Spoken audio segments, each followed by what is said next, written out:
Sharad Pawar says there is no need for an opposition to have a prime ministerial face. Politics peaks over Ram Mandir invites after CPIM bigwigs to skip temple inaugural event. BJP says those who get a calling from Lord Ram will only come ultimately. जो organisers हैं उन्होंने सबको न्योता दिया है, लेकिन पहुंचेंगे वही जिन्हें राम ने बुलाया है. Ahead of the coming Lok Sabha elections, BJP's big rejig in poll Bengal. Amit Shah and JP Nadda lead Bengal BJP poll panel. West Bengal BJP chief and leader of opposition will be part of the 15-member panel. As counter-terror ops in Rajouri Poonch enter continues after Army Chief General Manoj Pandey, Raksha Mantri, Defence Minister Rajnath Singh will visit Rajouri on 27th December. Tamil Nadu flood politics escalates. Finance Minister Nirmala Sitharaman reviews flood situation, chairs meeting with officials. The Stalin government seeks more funds from the centre. Political war of words erupts between the two. Centre issues advisory to all social media platforms to comply with IT rules in midst of growing concerns around deepfakes. A blast of some nature took place very close to the Israeli embassy in Delhi on Tuesday evening. A special cell team of the police along with a bomb squad is investigating the matter.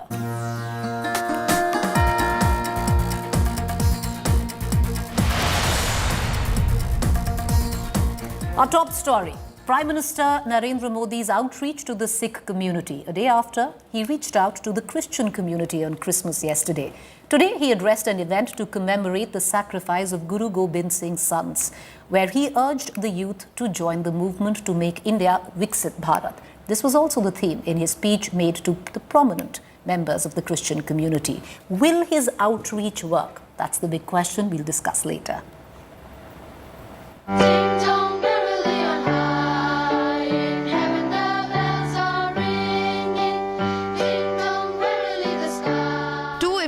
In a span of 2 days, Prime Minister Narendra Modi makes a concerted effort in reaching out to minority communities.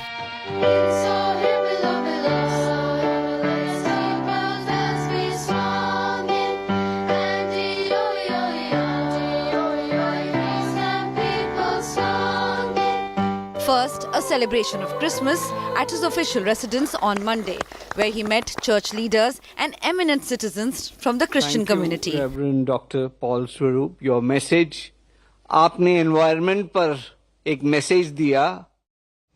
Christmas वो दिन है जब हम Jesus Christ के जन्म को celebrate करते हैं. ये उनकी लाइफ मैसेज और वैल्यूज को भी याद करने का अवसर है. जीसस ने करुणा और सेवा के मूल्यों को जिया है. उन्होंने एक ऐसा समाज बनाने के लिए काम किया जिसमें सबके लिए न्याय हो और जो समाज समावेशी हो, इंक्लूसिव हो. The PM also recounted his meeting with Pope Francis. A day later, Prime Minister Modi was at an event to commemorate the martyrdom of Sahibzade, the sons of Sikh Guru Gobind Singh, who were killed by the Mughal forces. माता गुजरी, गुरु गोविंद सिंह जी और उनके चारों साहिबजादों की वीरता और आदर्श आज भी हर भारतीय को ताकत देते हैं. The Modi government started observing December 26th as Veer Bal Divas in remembrance of the Sahibzade's bravery last year. This time, events are being held across world capitals, said Prime Minister Modi. At both events, there was an underlying theme, an invitation to join the journey to make India Viksit Bharat with particular focus on the youth. आज भारत दुनिया के उन देशों में से हैं जो देश सबसे ज्यादा युवा देश है, इतना युवा तो भारत अपनी आजादी की लड़ाई के समय भी नहीं था। जब उस युवा शक्ति ने देश को आजादी दिलाई, तो ये विशाल युवा शक्ति देश को जिस ऊंचाई पर ले जा सकती है, वो कल्पना से भी परे है। Modi's outreach to the minority communities comes just a month ahead of the Ram Mandir inauguration, but it is nothing new. The BJP, for instance, has been wooing the Pasmandan Muslims, the backward sections within the community.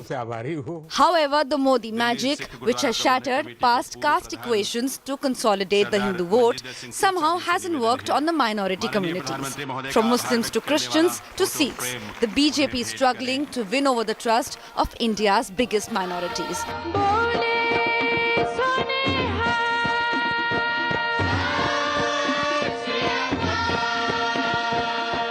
Will Modi's promise of Sabka Saath, Sabka Vikas, Sabka Vishwas, Sabka Prayas make a change?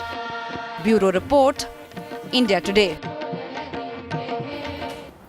So what is the new mission of the Modi government? Well, Alpsankhya Sneh Samvad. Is it working? The questions that we are posing right now for our panelists this evening. Will Modi's minority outreach work? Sabka Saath, Sabka Vikas, Sabka Prayas. Slogan or reality? Do minorities fear majoritarianism, and does Hindutva have space for minorities? Will youth be receptive to the Prime Minister's message? Are questions that we're going to take to our panelists this evening. Let me quickly introduce our viewers to our panel. Salman Soz, Congress spokesperson; Shehzad Poonawala, Bharatiya Janata Party spokesperson; Commander Harinder Sikka, retired, in the studio with us. He's an author. Major Muhammad Ali Shah, retired, an analyst. George Kalli Vayalil, associate editor; Deepika Daily, my colleague, senior editor; Harmeet Shah, in the studio with us. Shehzad, my first question that I want to come to you. We've seen a lot of optics as well, and there is clearly a mission. Many months ago, it was a decision by the BJP, and what we are being told, in Alpsankhya Sneh Samvad, to launch that. The question is, will it work? Because till now, if we just look at plain figures, it's not seeming to connect. If you look at figures, and let me quote you some. Where the BJP MPs are concerned, Shehzad, 99% of them are still Hindus. Compare it to the Congress, 67% Hindus, 7.7% Muslims, 25% other minorities.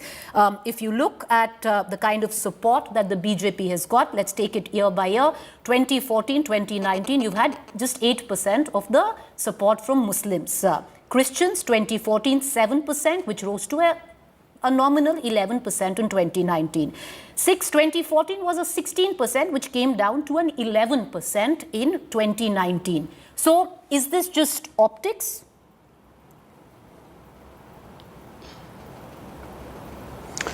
The fundamental premise that this outreach or this inclusion is being done for votes is where you start off by making a mistake, because that is what the Congress did for the last 60 years. They focused on Tushtikaran, trying to galvanize a vote bank by doing pretty much nothing. They gave them riots and poverty. On the other hand is the Prime Minister who says, Sabka Saath, Sabka Vikas, whether you vote for us or you don't vote for us. If you are poor, if you are a deserving beneficiary, you will get it. And therefore, the Prime Minister's schemes have ensured that the female dropout rate amongst Muslims comes down from 70 to 30%. Is that optics or is that substantive? The Prime Minister's schemes, whether it's Nal Se Jal, whether it's Shauchalaya Yojana, whether it's Ration Yojana, whether it's Mudra Yojana, Jan Dhan Yojana, all of them have participation of over 50% of SC, ST, OBC minorities. Is that optics or is that substantive? Is it substantive when the number of scholarships in UPA 2 was 2.94 crores and NDA 1 was 3.14 crores? Is it optics when AMU budget was a paltry 673 crores in 2014 and today it is over 1200 crores? When the minority affairs budget is increased from 3000 odd crores to 5000 odd crores? This is when work is done. Whether the votes are coming or not coming is not the issue. What did the Congress do for the Muslims, by the way? Let me tell you, they gave them the Nelly riots, Jalgaon riots, Delhi riots, they gave gave them Hashimpura, Meerut, Malyana, where over 10,000 Muslims and Sikhs were slaughtered. By the way, they even gave patronage to the likes of Mr. Sajjan Kumar and Jagdish Taitla, whom they continue to protect even now. And as far as the Prime Minister is concerned, the Prime Minister is very clear. When he sends a toilet, whether it's Shilpa or Sultana, both get it. When ration is given, whether it's a Salman or it's a Siddharth, both get it. And this is the difference. They had a mindset of giving first right of resources to minorities, but they never ever worked for minorities except for riots and except for poverty. And let me give you one interesting figure. In 2011 in Gujarat, the maximum, the literacy rate of the country, the national literacy rate was about 60-65%. It was Muslim literacy rate, which was 73% in Gujarat, and it was much lower than national average in West Bengal. In West Bengal, 25% are Muslims, but their participation in public sector undertakings was only 1.2% in the higher posts, whereas in Gujarat, 9% Muslims, 9% participation in higher posts in PSUs. This is walking the talk, unlike the Congress. All right, Shahzad, you're a man of numbers, clearly, and you've rattled out quite a few. Humor me now, if you'd allow me. When we spoke of forget about the vote share, you don't want to talk about the vote, understandable. Let's just really look at representation. If you walk the talk, you say you walk the talk on OBC representation, and yes, you do walk the talk on OBC representation. If you look at representation, I just told you 99% of your MPs are Hindus. And you compare it to the Congress, I did tell you, the figures there, 67 Hindus, 7.7 Muslims, 25% other communities. Let me also tell you where the funds for the Minority Affairs Ministry is concerned. I've picked it up from your own website. 22-23, it was 5,020.5 crores. It's come down 2,000 crores in 23-24. Now, minority funds underutilized, the estimate right now is 2,612.7 crores. Pre-metric scholarship for minorities slashed from 1,425 crores to 900 crores. Budget for education empowerment for minorities, which was 2,515 crores last year, reduced to 1,689 crores. Skill development Ustad, budget of mere 10 lakhs, the same was 235 crores the last year. Research scheme for minorities have been slashed to 20 crores from 41 crores. The total funds for various skill development livelihood schemes was 491 crores in 22-23 and now has been brought down to a mere 64.40 crores. There are a lot of other figures, so there are figures to support both arguments, Shahzad. That was what I was the point that I was trying to make. Having said that, yes, of course, do respond to it. Of course, yeah, go ahead. Yeah. You made a very interesting point. You said in the starting that we don't get votes, yet you want us to give representation to people who will pretty much lose their elections. If that is the case, one second. Don't misquote. All I'm saying is don't misquote. I am paraphrasing. In debates, you can... Yeah, all I'm saying is that. Go ahead, sir. May I continue? Of course. Madhya Pradesh has about 8 to 9% Muslims. So by logic, about 20 seats should be given to Muslims in Vidhan Sabha elections. Congress gave 2. In Gujarat, much before Modi came to the scene, in 1995 onwards, Congress has never given more than 10 seats to Muslims in Gujarat, whereas by population, they should be given 9% of 180, 10% of 180, 18 seats. The Congress party has not made a Muslim chief minister out of Jammu Kashmir from the year 1980s. Antule was perhaps the last one. So why is the Congress not communal? Why is only the BJP communal? By the way, BJP continued Asif Ibrahim, who was the IB chief. The first thing that a government changes is the IB chief. We had faith because we don't look at religion. We continued IB chief as Asif Ibrahim. We made Syed Akbaruddin the permanent representative. Mr. Hardeep Puri is a minority, is the cabinet minister. John Barlow is the MOS minister of state. There are Buddhist ministers. Aren't they minorities? For the first time, the NCM has a Sikh representation as the chief, which was not done in the last 40-50 years. Why is that not considered? Are the only minorities Muslims? Okay, but... What about Parsis? How many Parsi MPs does Congress have? But sir, I'm telling you, allow me and I'll tell you. How many homos are there as MPs in Congress? If you allow me, you ask me for a figure and I will tell you. It's not just about Muslims, sir. And even if you talk about Muslims, then it'll be a little rich if you talk about representation where your party is concerned. But you ask me and I'll give you figures. Out of the number of percentage, this is a percentage, like I said, 99% Hindus in the BJP, where the Congress has 67 Hindus, 7.7 Muslims, 25% other communities, which includes 8% Sikhs, which includes 4.5% Jains, and so on and so forth. So it's a cumulative. The 25% is a cumulative of what you spoke of. Allow me to now expand the panel and get in Mr. Salman Soz into the conversation. Mr. Soz, I see you smiling away through this conversation, but let me also ask you, sir, in the last time Mr. Antony actually spoke, there was something called the Antony Report, and in which you yourself, by your own party colleague, was charged of appeasement, and maybe you should be thinking about the Hindus as much as you think about the minorities. I'm a bit amused, but normally Shehzad has many good points and he's good with data. But sometimes, when you speak so fast, you forget certain things. He should not have said that in Jammu and Kashmir Congress has never appointed a chief minister. When we had an opportunity, Mr. Ghulam Nabi Azad was the chief minister. It is sad that Mr. Azad has now joined, pretty much has become like the B team of the BJP now. But be that as it may, let me just add a few more data points. And would you also care to answer the question I asked you, Mr. Soz, after that? I will. I just wanted to. Yes. I just wanted to kind of take a leaf from your beginning, where you talked about some of the data. And I am an economist. I talk a little bit about data as well, and I'll address your question as well. You gave Shehzad a few minutes. Allow me a couple of minutes as well. You see, the reason we are talking about this today is because the Prime Minister met Christian community members yesterday, his outreach to the Sikh community today. And, frankly, when the leader of a country reaches out to other communities, minority communities, it's a good thing. I think we should welcome it. But the reason it is making news is that the Prime Minister is leading a Hindutva ideology in the country, which is basically a majoritarian ideology, and that is why it is making news, and that is why it is remarkable right now. Otherwise, we wouldn't be talking about this if this was normal. Now, but why does this surprise us so much? Why are we talking about it? And you're right. We can make as many kind of these events, and we can have symbolism, but the reality is something entirely different, like you pointed out. Now, let me share with you some data that you might find interesting. You talked about 99%, Hindus as BJP MPs. What about MLAs? Where are BJP's Muslim MLAs, for example? Nowhere. In no state is there a Muslim chief minister in this country. In 15 states, there is no Muslim minister. In 10 states, there is one minister. 10. So in 25 states, there is a maximum of one Muslim minister. And Muslims are what? About 15% of the population. Of course, we know underrepresentation of Muslims and other things. We know about that. Shehzad talked about, for example, Muslim, not minority scholarships going up.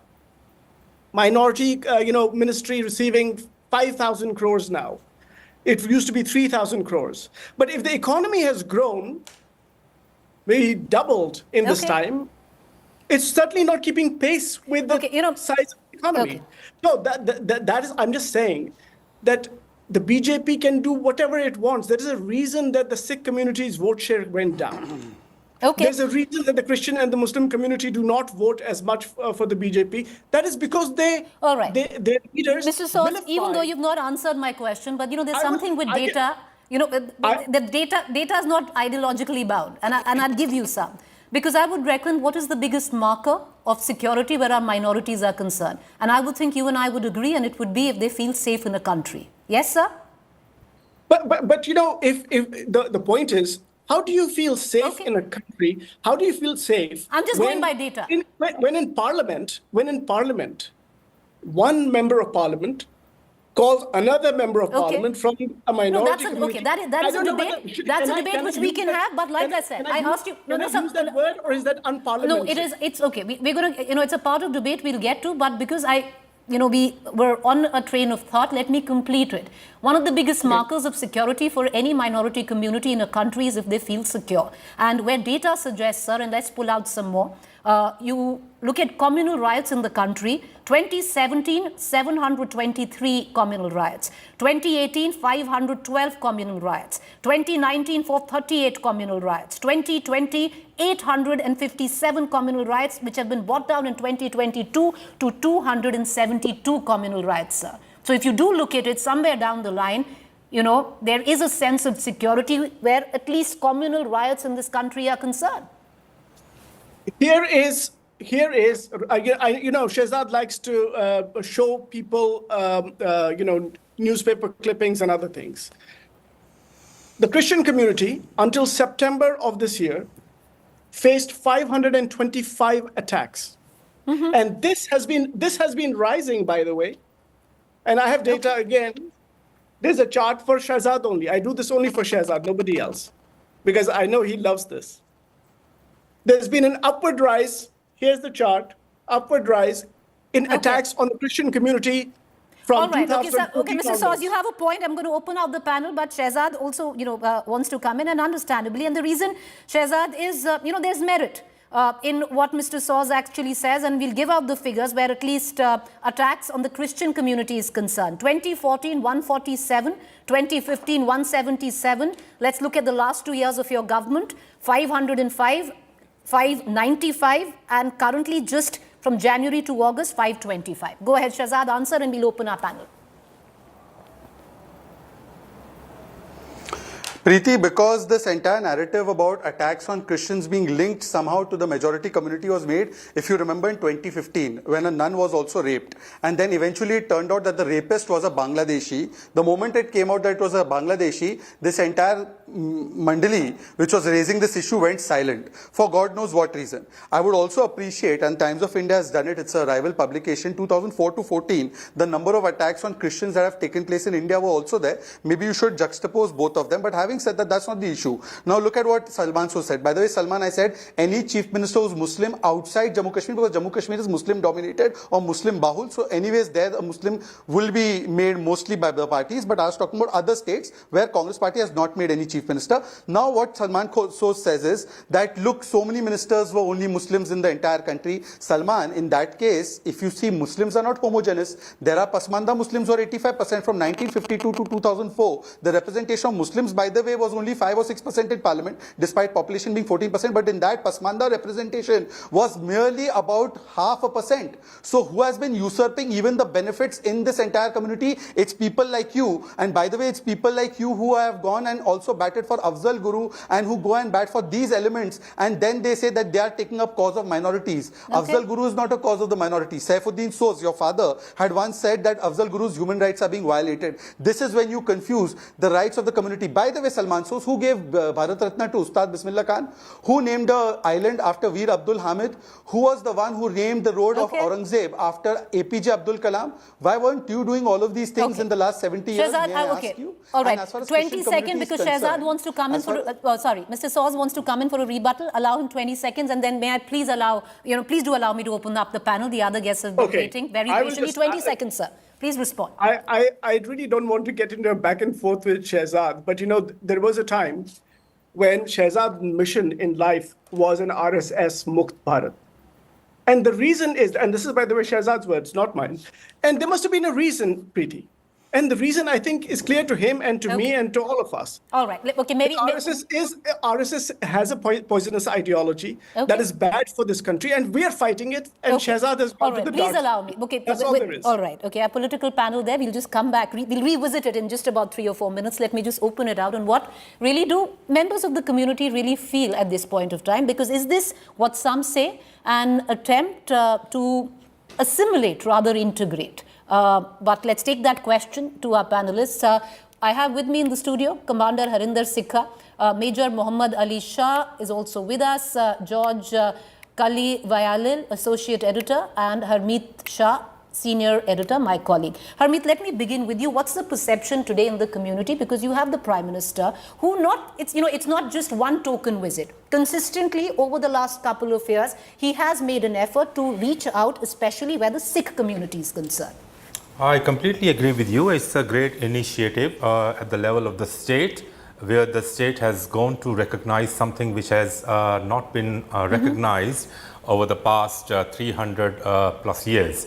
So in that sense, I would say that it's a great initiative. You have Indian state commemorating the shahadat of the younger Sahibzadas and the elder Sahibzadas. That said, Preeti, you use the word assimilation. Now, if I see the nomenclature here, there is a perception within the Sikh community, and I'm because I interact with the intellectual circles. And there is a strong perception, rather, I would say, that this nomenclature, Veer Bal Divas, appears to be reductionist, in the sense that every religion, every faith, every community has its own linguistic parlance and its own linguistic jargon. In Sikh community, we don't call the Sahibzadas Bal, we call them Babas. Babas because they embraced a sublime martyrdom at a younger age. So that's why they are called Babas, not Bal. And whether it was the SEPC or Sri Akal Takht Sahib and other top institutions and scholars, they raised this matter with the government that please change it to Shahidi Divas Chote Sahibzade or something on those lines. So the perception that you're saying. The perception, yes. The perception here is that this revisionism, Okay. there is a sense of revisionism here that, in one way or the other, the distinct Sikh identity faces the risks of assimilation. So that said, that perception is very much there in the Sikh community, and I think the scholars, they have their own justification for that. All right, okay. Well, it does somewhere down the line reflect, at least where the vote share was concerned. Shehzad doesn't want to talk to us about the vote share at this point of time. Most of the time, Shehzad, you'd be very happy to talk of the vote share. You're the one who told me, look at how much the OBCs voted for the BJP. But having said that, I want to bring in, Mr. Sikka, who's also with us. Do you also concur that possibly the attempt here, especially where the ideology comes into question, sir, is to assimilate rather than integrate, and there's a fine line, which is where your own cultural identity is concerned, that being overtaken by the larger cause of one, which has been the ideology, one nation, one country, which has been the ideology of the RSS? You see, since 1947, we have been beaten up in one way or the other, killed, butchered. I have personally suffered 1984 like nobody's business, and we have seen some tremendously poor response from parties like Congress and how they dealt with us. It's a public secret, no secret. This is a time when a prime minister goes out of the way and commemorates and rejuvenates the light that he talks about Guru Gobind Singh Ji, he talks about Nanak Ji. He goes to Hari Mandir Sahib. He's made a Bal Divas. You want to read it in one faction, one matter or the other. It does not matter. He's talking about Char Sahibzadas. He's trying to revive the Sikh history. How many people, how many Sikhs know that 2 in number Sahibzadas were cremated in Punjab, for which Todarmal ji paid the highest ever amount? These parts of facts have been removed intentionally over the period and the decades. Now, here's a government, here's a prime minister, and not only prime minister, in UP today, in Lucknow today, this chief minister also had held a function to commemorate, to remember, to honor martyrs, the Sahibzadas. This has not happened just like that. It's not happened for eyeballs. It's genuine, yeah. It's more than optics is what you're saying. So two very distinct points. Now you read the farmers' bill. We criticize, just read it with open eyes. You rattle out lies one after the other 100 times, the lies become truth. You ask the intelligentsia or you ask the people who are not so stupid and who are slightly more educated, they will praise what is being happening. Okay. It's just that it's interesting because there are two ways to look at it. Harmeet, do you concur?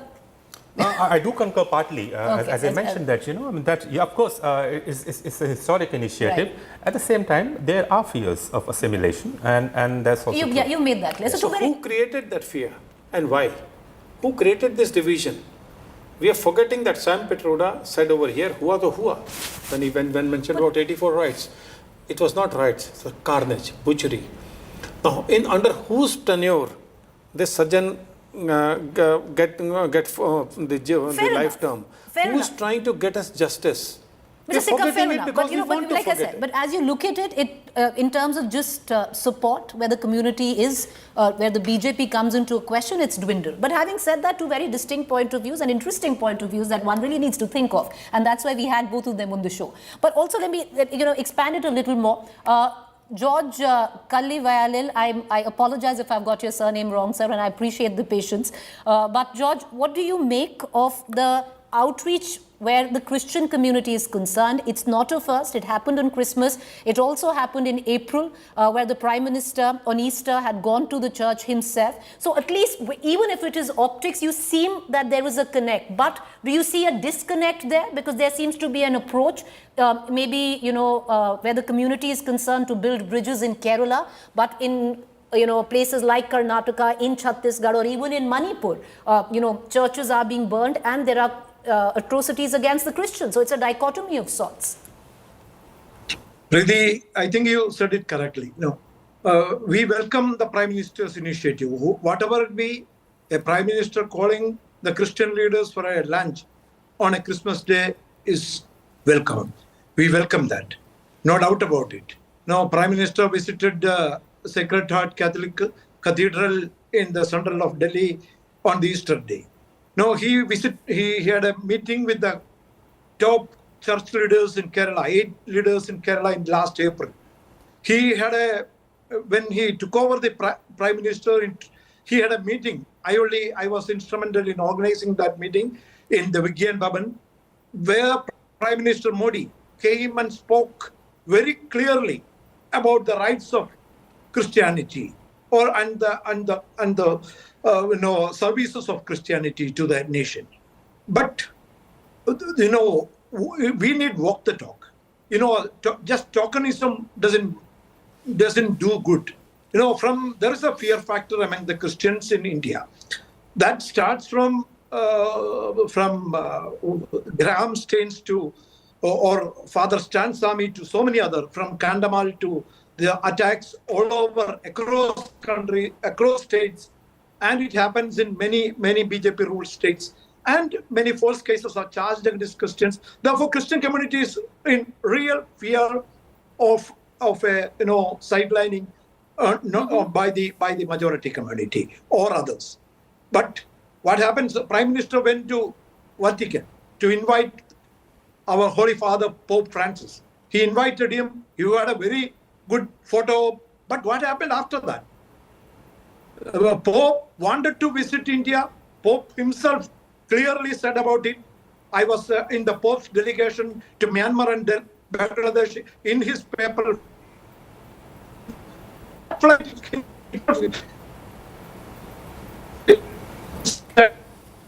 that never happened. That never happened, not because of the inability of the Pope, but the politics of India, the RSS, or the Sangha Parivar never allowed it. I can say the 3 cardinals of Catholic Church, Cardinal Oswald Gracious, Cardinal George Arangeri, and Cardinal Clemis Catholicos, met Prime Minister in Delhi and requested all this. Nothing happened after that. All right, but but sir, may I ask you a follow-up question, because there is an election in order, and many political analysts are also along. Nobody is denying the fact that the Prime Minister has embarked on, on a mission to reach out to the minorities, and a lot of it is genuine, but it's also political. So therefore, the question that I ask you, where Kerala comes into play, do you see the outreach where Kerala Christians are concerned by the BJP, an attempt to also corner politically a vote share there? And do you agree that Kerala is ready for a switch? Because there are cardinals in Kerala who have come out and said that, going with the BJP could be a good option. Really, Christians in Kerala, especially, and in India, always welcome Prime Minister's initiative, because he is the head of the country. He is the Prime Minister of the country. But that doesn't mean that, the entire vote will shift in a day or in few months. The next 2024 elections is, not even 6 months away. Or it will be in 4 or 5 months. That time, if they need change because Christian doesn't believe in any vote bank politics. So you're saying it's work in progress, but You need to, as a community, see a lot more of not just the optics, but also walking the talk where it's concerned. All right. Absolutely. I'm just going to bring in Major Muhammad Ali Shah. Apologies, I'm coming to you last, but, nowhere the least, sir. But what do you make? Because there is an attempt, even, of course, where maybe representation you don't see where the Muslim community is concerned, but Shehzad's belted out enough numbers to suggest that this government is doing enough. Okay, Preeti, firstly, thank you for having me on your show. And I would like to begin by saying that the best country for minorities in this world is India, actually. And I can vouch for that with conviction, where people are judged on their credibility, firstly. Secondly, I would like to talk about discrimination slightly. You know, discrimination is a part of human nature. But who are people who are discriminated against? Not the minorities, but the weaker section. The ones who are uneducated, the ones who are less educated. And it's a fact that many of the minorities are uneducated. When I say minorities, I don't say the Muslims only. I mean the Sikhs, the Parsis, the Buddhists. We are all minorities now. Now, the very fact is the outreach by the Prime Minister is a very, very welcome step. When he came to power in 2014, he said, Sabka Saath, Sabka Vishwas, Sabka Sahyog. So the very fact is, he is a very well-meaning Prime Minister. He's a good leader. He has led the country in a very, very good way forward. I have a small suggestion that, you spoke about Manipur over here, Preeti. I've spent very good time in Manipur, in fact, so much to the fact that I speak the various other tribal dialects over there as well. Now, the very fact is, you spoke about the churches being burnt in Manipur. Well, that is not a religious clash. It is an ethnic clash. They are Maite Christians as well. No, true.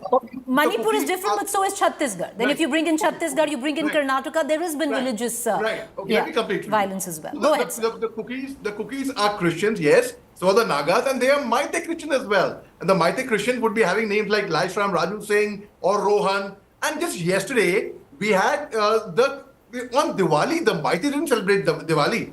Yesterday on Christmas, the cookies did not celebrate Christmas. And here we were talking about how Christians in Gaza did not celebrate Christmas.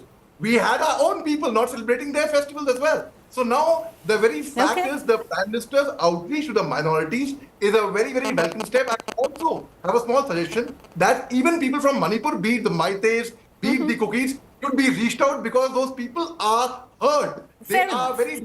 Yes. No, fair enough. Because, what we have is a very, microcosm, a small example or a small group of what this country really represents. So, and you're right, your suggestions should be taken. But Shehzad's raising his finger. Quickly, Shehzad. Go ahead, sir. Just a couple of points. One to Harmeet ji. Harmeet ji spoke about the identity of the Sikhs. One of my best friends is a Sikh. So I can tell you, Harmeet ji, when was the last time you heard at a national state level that you would celebrate the Prakash Parv, or whether it is Guru Gobind Singh, Guru Nanak ji, Guru Tegh Bahadur ji?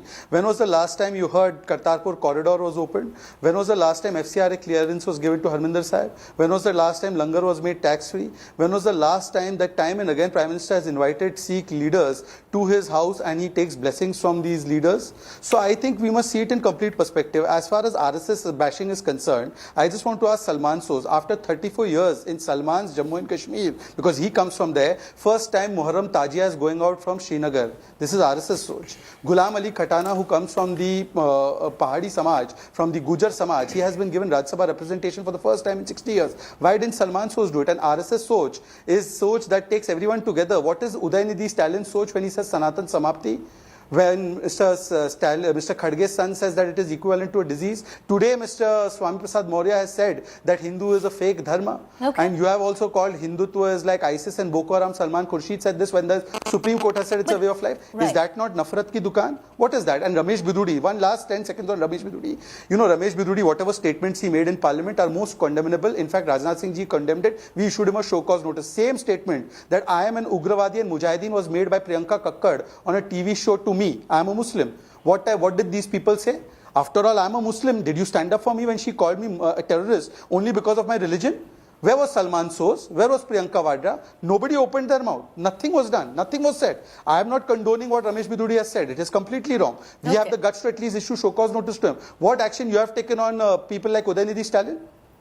All right, okay. Now, there's also a little caveat in all of this, Shehzad, which comes from the fact that the RSS has not once, many a times over, spoken of what is the ideology of Akhand Bharat, and that's with assimilating, not integrating. And that could be the problem with minorities today, because they don't want to assimilate, they want to integrate, keep their identity alive and be a part of the country. But, okay, both, lots of people raising their, but Salman Soz, do come in and then we'll cut across to our other panelists. Go, sir.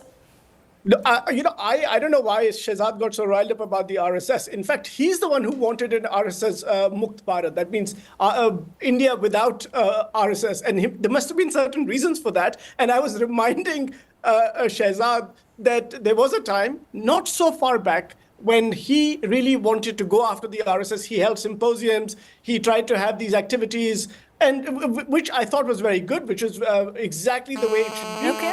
But somehow now he seems to have become an RSS Bhakt. I don't know what the reason is for that transformation. Be that as it may, you're both going after each other. May I take it away from the both of you? You both, okay, No, Mr. Soz, just one very quick point. Just one line. Okay, both. I'll allow both. Mr. Soz, you finish first, then I'll allow Shehzad, and then I'll go to our other two guests who want to quickly add in, because you did pose a question to Harmeet and he's quite keen to answer. Go ahead, Mr. Soz, make your point. So just on this point of assimilation, I think there is a genuine fear of marginalization among all minorities. This is not about Muslims or Christians or Sikhs. Everybody's concerned. And the reason they're concerned is because of what they see has happened in these 10 years. India has changed dramatically. India has transformed, perhaps not in the way that we had hoped for, not in the way that I'd hoped for, but in a way that is putting fear in the hearts and minds of minorities in India. And I don't think any kind of symbolism is going to work. You've got to do substantive work. Otherwise, you're not going to get support from the minorities. That's what I think. All right. Okay, Shehzad, make your point. You know, there was once upon a time that the Congress labeled DMK as the killers of Rajiv Gandhi. Today, they are in alliance with the DMK. They said UP 27 saal, UP Behal, they are in alliance with Samajwadi Party. Samajwadi Party called them a dhokebaz. They are in alliance with Samajwadi Party today. So I think my personal history should be left out of this debate. And I have only one question for Salman Soz. In 1984, the riots that took place, the genocide that took place, 2018, Delhi High Court said political patronage was provided to the likes of Sanjan Kumar. What is your view on that? Why do you defend Jagdish Titler even today? You know, that's, again, you asked him a question, I have to go back to him. Yes, Mr. Soz, 10 seconds, then I'll go back to our panelists. What do you have to say about Mr. Sanjan Kumar? The senior leadership of the Congress Party, Sonia Gandhi ji, the Prime Minister of this country, Manmohan Singh ji, both of them have spoken about this. Everybody in the country knows it, and there's a reason why the people of Punjab keep voting for the Congress whenever they get an opportunity.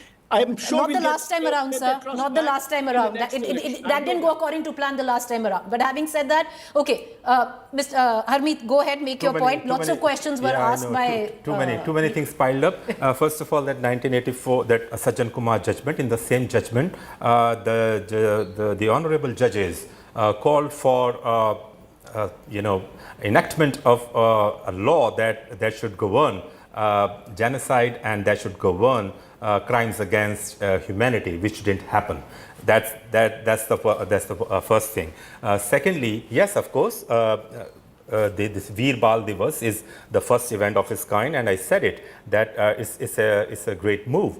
So is the Kartarpur corridor, but that's not the only first thing that has happened in terms of outreach towards the Sikhs. In 1969, when Guru Nanak Sahib's 500th Prakash Purab was being celebrated, it was celebrated at the state level.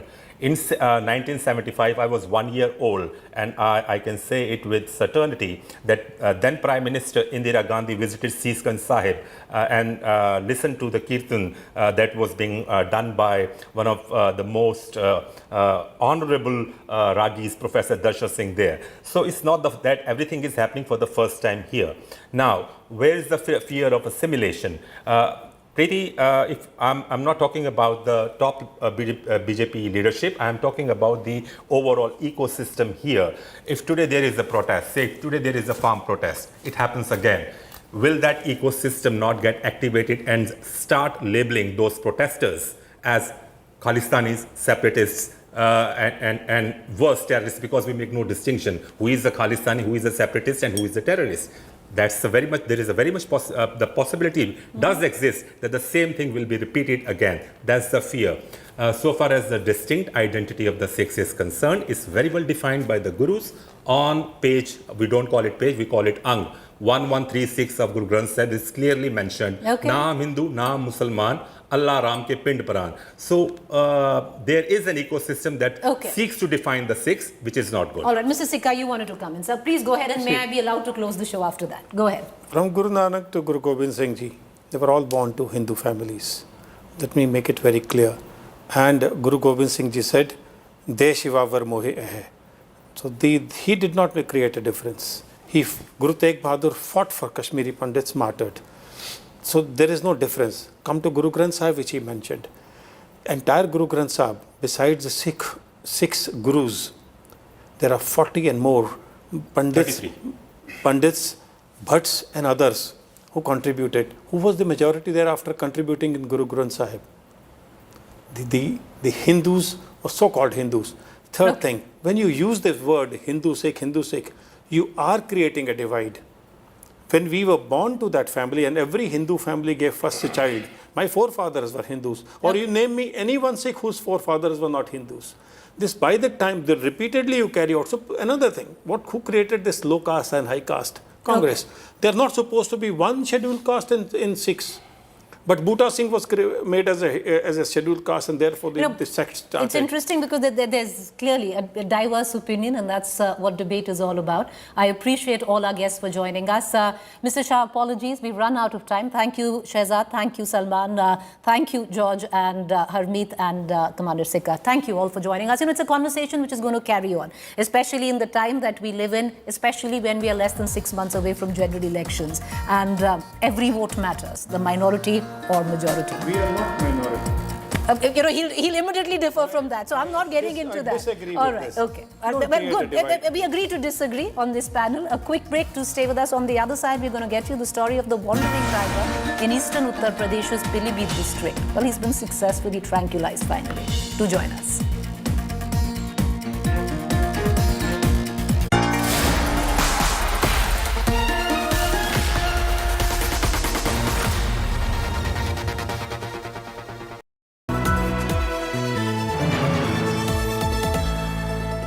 India Today magazine's 48th anniversary special with the She List. 100 exceptional women redefining India's narrative. From leaders in business and politics to champions in education, health and sports. Witness their resilience and impact with India Today, making sense of India. Read the full issue of India Today magazine anniversary special. Log on to subscription.indiatoday.in.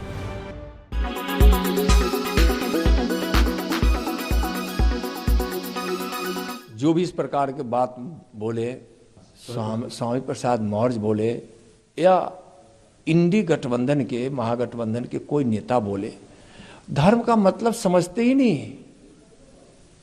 समाज धर्म क्या होता है, परिवार धर्म क्या होता है, देश धर्म क्या होता है, समझते ही नहीं। उनका विचार ही बिल्कुल तुष्टीकरण के आधार पर है, और वह तुष्टीकरण सिर्फ और सिर्फ सत्ता और वोट के लिए।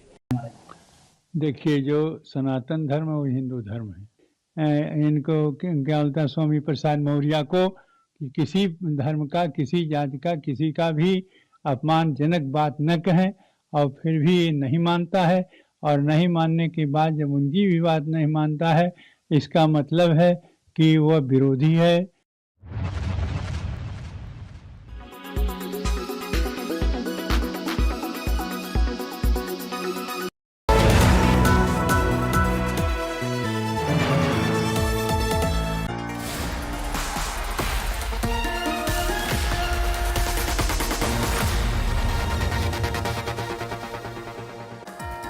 Welcome back. You're with us on News Today. Now, what was a rare occurrence? Villagers of Uttar Pradesh's Pilibhit were in for a bit of a surprise after a tiger wandered into a local Gurudwara. Forest officials were quick to react. The tiger was tranquilized and taken away to safety, but there was a bit of drama in between. Here's more. People of Atkona village in Pilibhit on Tuesday woke up to a sight for a lifetime, a tiger among them. This video of the tiger sitting on the compound wall of a Gurudwara in the village has gone viral. It had strayed into the village 20 kilometers from its territory in the Pilibhit Tiger Reserve sometime on Monday night. The big cat was spotted at 4 a.m. on Tuesday by villagers who alerted the forest officials. The forest officials put up nets, forming a cordon. As word spread, a massive crowd gathered, drawn by the unusual sight.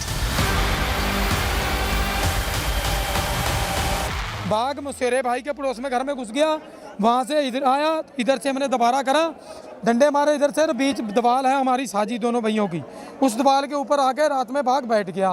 रात से रखवाई कर रहे हैं, पूरी रात हो गई हमें 2 बजे से। The tiger kept its cool despite the hullabaloo, watching the commotion calmly until it was tranquilized around noon. हम इसका जांच करके जो नियमानुसार कार्रवाई होगी हम करेंगे, इसको यहाँ से सुरक्षित यहाँ से लेके जाएंगे और हमारी कोशिश ये है कि किसी को भी जान माल की हानि ना हो। सबसे पहले हम भीड़ पर नियंत्रण कर रहे हैं, जब भीड़ यहाँ से थोड़ी हट जाएगी उसके बाद हम कार्रवाई कर सकते करेंगे। The captured tiger will be given medical treatment and released into the forest soon. Bureau Report, India Today. Well, at least in this all's well that ends well, but raising a lot of questions where man and animal conflict come into question. A quick break to stay with us. On the other side, my colleague Gaurav Sawant joins us from Ayodhya.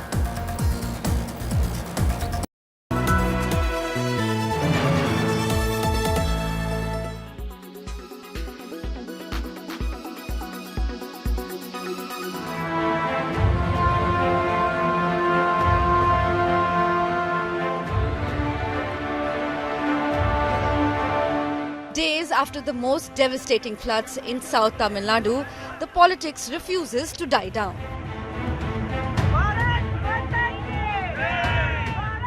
In a fresh centre versus state showdown, Nirmala Sitharaman and Udayanidhi Stalin have been engaged in a fierce war of words over the last many days. It all started with Udayanidhi lashing out at centre, claiming no relief money was given to the state. The Union Finance Minister was quick to hit back with a similar father taunt. And the face-off did not end there, with Nirmala Sitharaman now touched down in flood-hit Thoothukudi today to take stock of the situation.